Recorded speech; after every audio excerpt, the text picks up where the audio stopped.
Bonjour, j'espère que vous allez bien. On se retrouve pour le challenge qui commence à devenir une habitude, le challenge mensuel de Lucie de la chaîne Lucie a lu, à savoir lire des reliques. Donc c'est parti, on y va.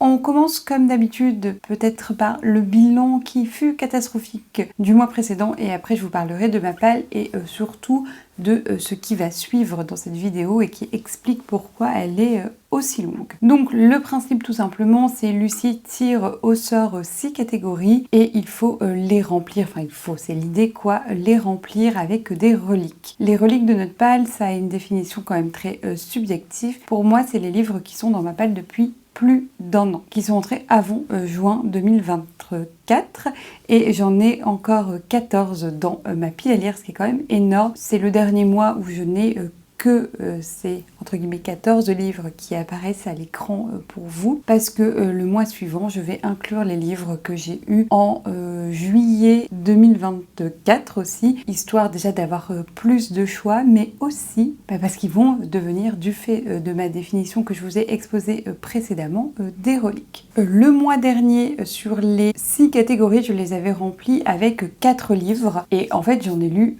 d'où le bilan catastrophique. Je vais y passer assez rapidement. Il fallait lire un livre, première catégorie, qui avait fait plusieurs palles et j'avais mis Oedipe, que j'ai toujours pas lu, Oedipe sur la route, pardon, d'Henri Boschot, que j'ai toujours pas lu. Par contre, deuxième catégorie, c'était livre qui me fait très envie. J'avais mis Comment je suis devenue un Nord-Coréen de Chris Lee, que j'ai lu et dont je vous ai déjà parlé dans le bilan lecture du mois de mai.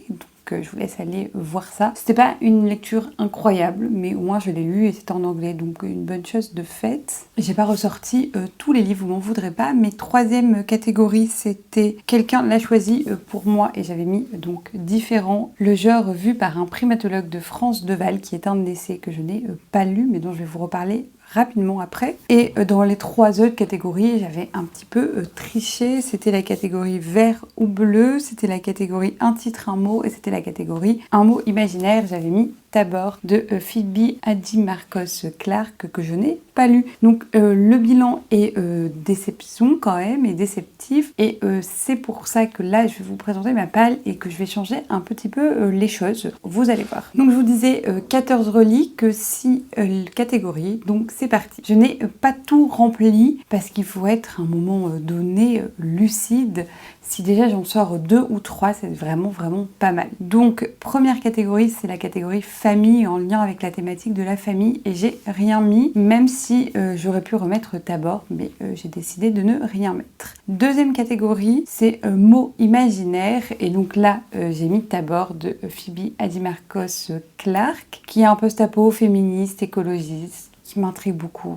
En plus, c'est une autrice française de SFFF, donc ça validerait 2 challenges en 1, faut juste que je le sorte. Troisième catégorie, c'était la catégorie Joker, un peu bonus, en gros, un peu fourre-tout.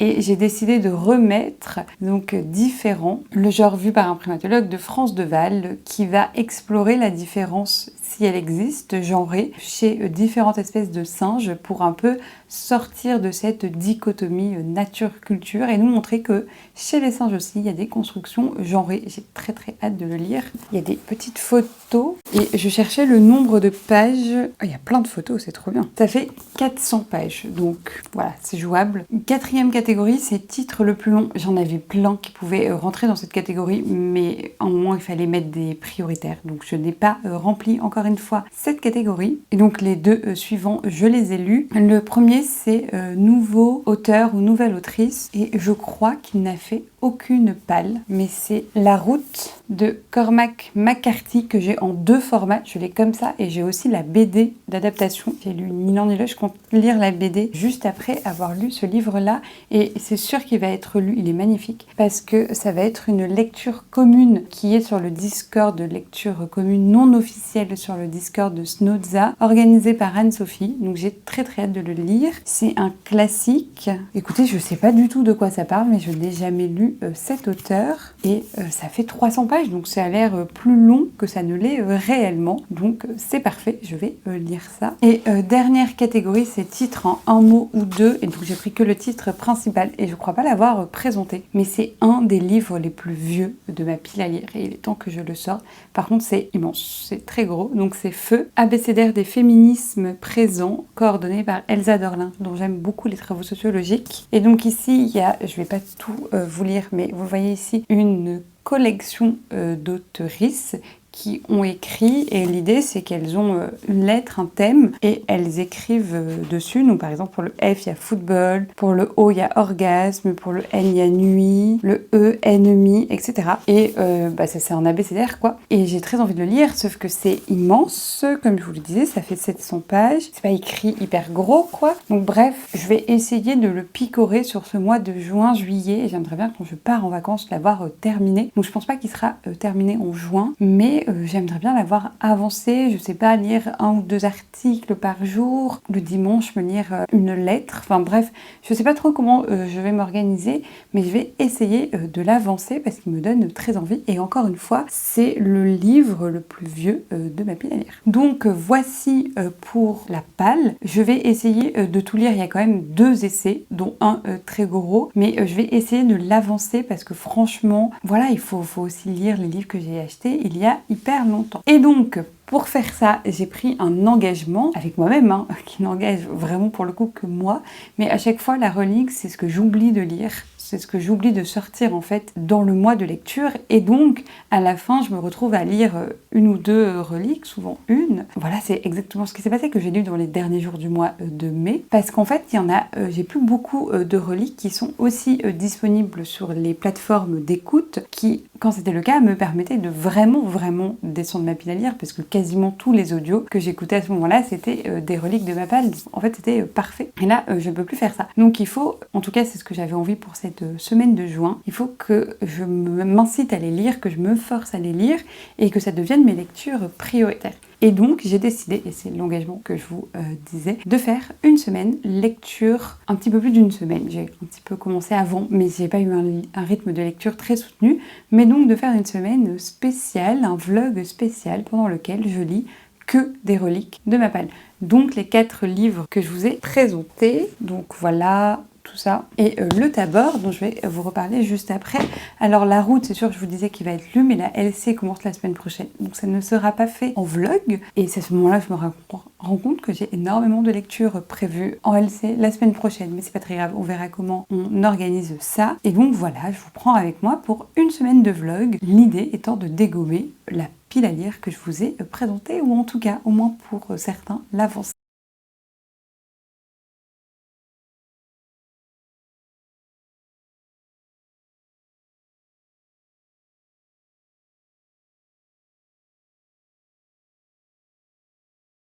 Et donc, dans ce contexte, j'ai avancé Tabor, j'ai vraiment avancé, j'ai lu tout ça. Donc je suis aux 2/3 du livre, il me reste 99 pages. Ça se lit assez vite, malgré le coup d'entrée pas évident, enfin assez difficile de rentrer et de bien comprendre. J'aime bien, j'aime vraiment bien, et hier je suis passée en librairie et j'ai vu l'autre livre de l'autrice, dont j'ai oublié le nom, qui m'intrigue encore plus, donc vraiment je vais me le procurer à un moment donné. Bref, ici dans Tabor, on va suivre initialement une petite communauté. On ne sait pas trop les tenants et les aboutissants, et dans cette communauté, on va suivre un couple lesbien composé de Polly et Mona, qui sont 2 personnages assez différentes, 2 personnes au caractère bien distincts. Et on apprend en fait au fur et à mesure que la raison d'être de cette communauté, c'est qui vit isolément, qui vit en autarcie, qui vit pas de manière 100% autonome, mais en tout cas qui tend vers ça, ou qui a une réflexion autour de ces thèmes-là. Et donc la raison d'être de cette communauté, c'est le réchauffement climatique qui a entraîné, et on se dirige vers un post-apo en fait, a entraîné une montée des eaux, des catastrophes naturelles vraiment très fortes qui ont rendu le monde tel que nous on le connaît inhabitable et potentiellement inexistant. On ne sait pas trop. C'est à travers les souvenirs de ces 2 personnages et les souvenirs du lieu qui a aussi son point de vue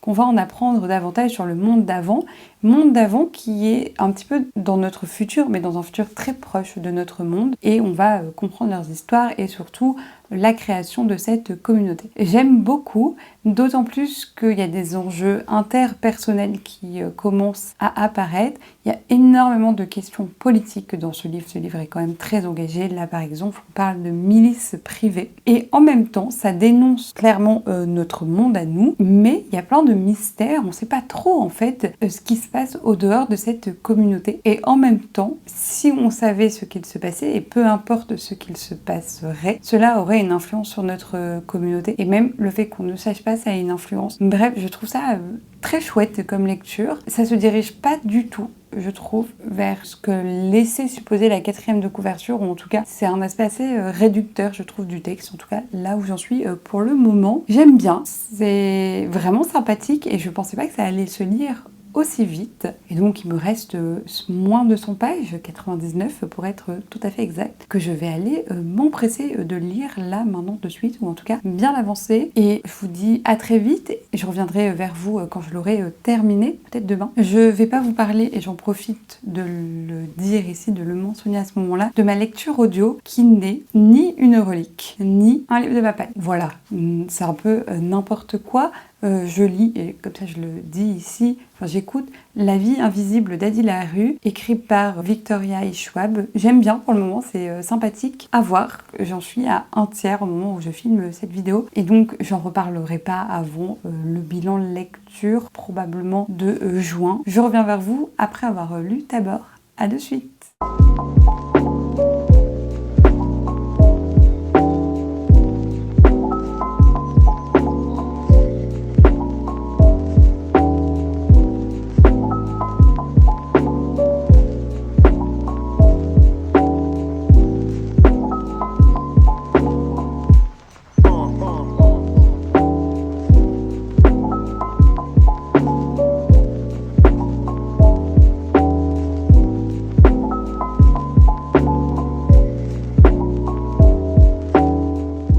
Bonjour, je reviens vers vous. On est le lundi 9 juin et j'ai beaucoup de choses à vous dire. Écoutez, ce n'était pas un moment de lecture hyper plaisant, vous allez comprendre tout ça. Mais déjà hier soir, j'ai fini Tabor de Phoebe Hadji Marcos Clarke que j'ai bien aimé, et je me suis rendu compte au montage déjà du plan que j'ai filmé hier que c'était pas très clair le résumé. Donc en fait ici on est dans un post-apo. L'idée c'est qu'il y a eu des bouleversements et le réchauffement climatique qui a un petit peu détruit la planète, ou en tout cas détruit la planète telle que nous on la connaissait et qu'on l'habitait, et certaines personnes ont fait cession et sont parties aller construire une sorte de communauté autogérée. En tout cas c'est l'idée, et on va suivre notamment le couple de Polly et Mona dans cette communauté. Ce qui était fort sympathique, c'est un couple lesbien, ça fait du bien d'en lire en littérature. Le livre est très engagé sur certains thèmes, notamment l'écologie, le mouvement queer au sens très large, donc le féminisme, mais aussi sur certains thèmes associés, notamment la privatisation de la police, les rapports entre États. Donc il y a des thèmes très intéressants. Par contre, en termes d'histoire, il se passe pas énormément de choses. Il se passe des choses autour du personnage de Jonas, qui est un homme avec lequel Polly va tout faire pour tomber enceinte, ce qui ne plaît pas forcément à Mona. Et donc on a des relations entre ces trois personnages qui se jouent. Et en fait, pour moi, la grande question de ce livre-là, c'est la scission entre la communauté autogérée et ce qui potentiellement reste du monde tel qu'on le connaît. Et cette question de est-ce que finalement ils ont bien fait, elles ont bien fait de partir, de s'isoler et de construire une alternative, ou est-ce qu'en fait c'est ça qui cause également la fin du monde tel qu'on le connaît, avec un petit peu une forme de naïveté, d'illusion derrière. Donc écoutez, j'ai bien aimé pour un premier roman, c'était pas si poussé que ça je trouve en termes d'intrigue, mais j'ai passé un bon moment de lecture, ça s'est lu tout seul. Et comme je vous le disais, je vais découvrir avec grand plaisir Alien, qui est l'autre livre de cette autrice. Et ce matin, donc lundi, je me suis levée pleine d'ambition en me disant que j'allais lire Au soleil différent. Donc le genre vu par un primatologue de France Deval, et en fait déjà il n'y avait pas de soleil, donc ça aurait pu me mettre sur la voie. J'ai DNF le livre, voilà, j'ai détesté, c'était atroce. Et en fait, j'ai DNF ce livre, ça m'a vraiment pas plu, c'était atroce comme lecture et je pèse mes mots, je vais vous expliquer. Donc le principe ici, c'est que c'est un primatologue qui va étudier à la fois les chimpanzés et les bonobos, qui sont les deux espèces de grands singes les plus proches de nous en termes d'évolution. Et l'idée, c'est d'aller voir en fait avec ça ce qui relève d'une division genrée des tâches dans ces deux sociétés de primates, avec des différences parce que les chimpanzés ont une culture plutôt de la domination masculine, alors que chez les bonobos, c'est plutôt une société matriarcale et plus queer au sens où un peu il y a des relations homosexuelles qui peuvent voir le jour sans que ça pose de problème. Et donc aller explorer en fait ces deux communautés de primates, et c'est deux manières en fait de faire communauté pour essayer, comme c'est des espèces assez proches de nous, de voir ce qui relèverait dans nos divisions à nous genrées, d'une part de biologie et d'une part de social. En tout cas, c'est ainsi que nous est vendu le texte, c'est ainsi que nous est vendu le livre dans l'introduction. Et France Deval se présente comme féministe, et je pense que à partir de là, tout est un petit peu parti en cacahuète. France Deval, du coup, a une vision très stéréotypée de la sociologie et des sciences sociales au sens large. Je pense qu'il n'a pas fait de sociaux ou qu'il n'a pas lu de textes de sociologie depuis hyper longtemps parce qu'il a un avis très problématique sur la question. Il remet en cause tout ce qui fait science, tout ce qui est méthode autour de la sociologie et moi, ça me heurte profondément. Donc ça, c'est la première chose qui m'a heurtée dans ma lecture. Il cite des psychiatres alors que, bah non, la sociologie, c'est pas de la psychiatrie. Il cite pas de textes récents, ou en tout cas les partis pris dans les personnes qui citent, c'est pas des sociologues et c'est pas des travaux qui ont fait consensus, alors je comprends pas l'intérêt. Et il fait ça pour montrer qu'en fait le genre c'est pas tant une construction sociale que ça, alors si. Merci. Pareil, il va démonter Simone de Beauvoir, il mésinterprète les textes de Margaret Mead et du coup je trouve ça assez violent à lire et surtout très problématique. Dans un deuxième temps, je me suis dit bon, ok, ça me va pas, je vais sauter tous les passages qui traitent de sociologie parce que finalement je m'y connais mieux que lui et je vais lire que ceux qui traitent des singes. Et en fait, je trouve qu'il met, c'est la deuxième critique, tout au même plan, que ça soit son expérience à lui personnellement d'être un enfant dans cette famille catholique, avec les expériences scientifiques ou qui se veulent scientifiques sur les animaux. J'étais mais ça ne marche pas. Et troisième point, il est très condescendant, y compris avec les primatologues femmes. Et en fait, il explique qu'elles sont influencées par leur genre, alors que lui non. Non, donc bref, c'était les phrases de trop. Donc j'ai DNF le livre, j'ai lu les 50 premières pages vraiment bien. Et après, j'ai lu en diagonale jusqu'à la page 200 et il y a eu ça. Et j'ai préféré DNF le livre. Vraiment, je suis très très très embêtée parce que c'est un livre que je voulais vraiment lire. Le postulat m'intéresse beaucoup,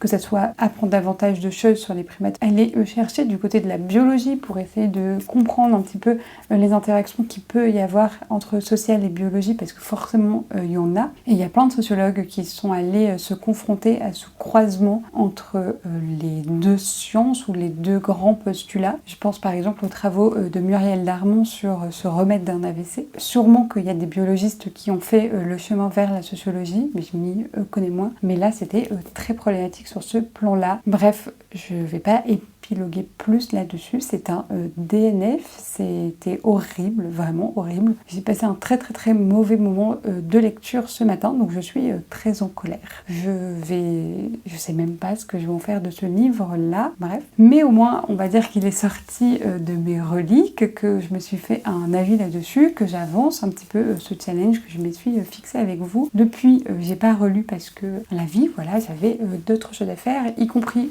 du montage pour que ce vlog sorte en temps et en heure pour vous. Je vais aller lire du coup, quand j'aurai le temps, Feu, l'abécédaire des féministes coordonnées par Elsa Dorlin. Au moins là, je sais que politiquement, idéologiquement, ça va me convenir et je reviens vers vous quand je l'aurai avancé, certainement pas terminé, mais au moins avancé. Donc à très vite.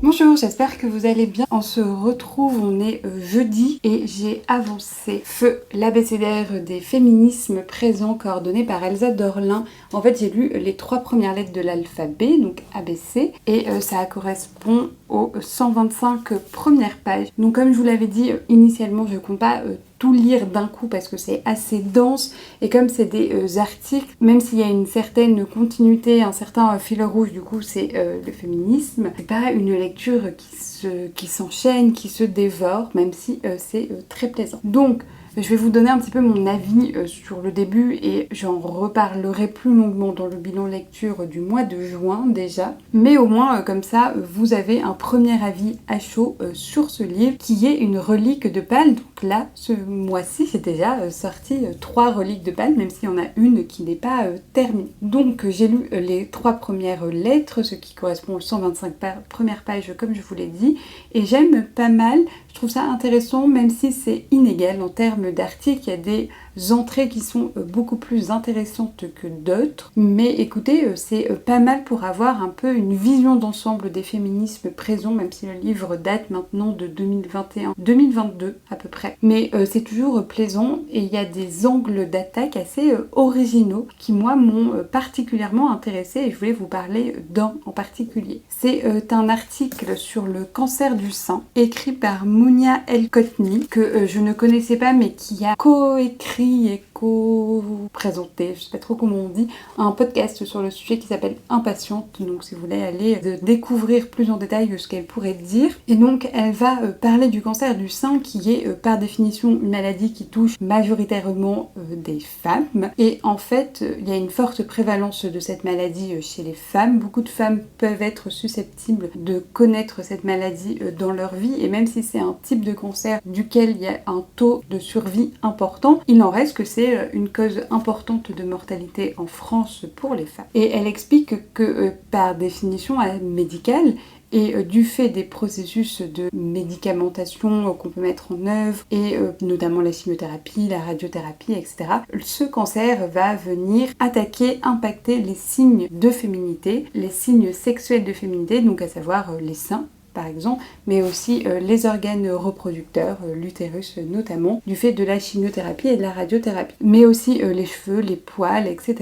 Et donc tous les signes extérieurs de féminité. Ce cancer, qui est une maladie de fait, il a très souvent une réponse par le corps médical et l'institution médicale qui fait une réponse en lien avec la féminité supposée perdue de la patiente, ce qui n'est pas le cas pour les autres formes de cancer. Et donc elle parle de tout le marché qui s'est instauré autour de cette maladie, notamment les perruques, le maquillage, etc., à destination de ces femmes-là. Et en fait, dans cette brèche entre ces plusieurs identités, ces multiples identités, elle évoque le cas des femmes qui sont a priori des femmes féministes, mais surtout qui auraient un peu fait fi de ces signes extérieurs de féminité, ou en tout cas qui accorderaient moins d'importance à ces signes-là. Et elle évoque son amie avec qui elle a coécrit le podcast, qui est décédée malheureusement de ce cancer du sein. Et donc cette amie n'avait jamais vraiment eu d'attrait pour le maquillage, le vernis, etc. Et dans son processus de combat contre la maladie, elle va avoir plus d'attrait, encore une fois, pour ces choses-là. Et elle explique que c'est aussi une manière de sortir de ce rôle de patiente et de redevenir une femme ou de appartenir au groupe des femmes, que ce soit pour le corps médical, mais aussi pour soi-même et aussi pour l'entourage, les autres femmes, et ne plus être vue comme une personne malade. Et j'ai trouvé que cette lecture féministe du cancer du sein et d'aller voir ce qui se joue dans les interactions entre la maladie et le féminisme et les réponses qu'ils peuvent avoir m'ont vraiment beaucoup intéressée. Et je pense que pour le moment, c'est l'article qui m'a le plus touchée. Je précise que dans ce livre-là, il y a des noms plus ou moins connus. Par exemple, là, je viens de lire un article écrit par Valérie Rey-Robert, qui est assez connue dans le monde du féminisme parce qu'elle a travaillé sur la culture du viol.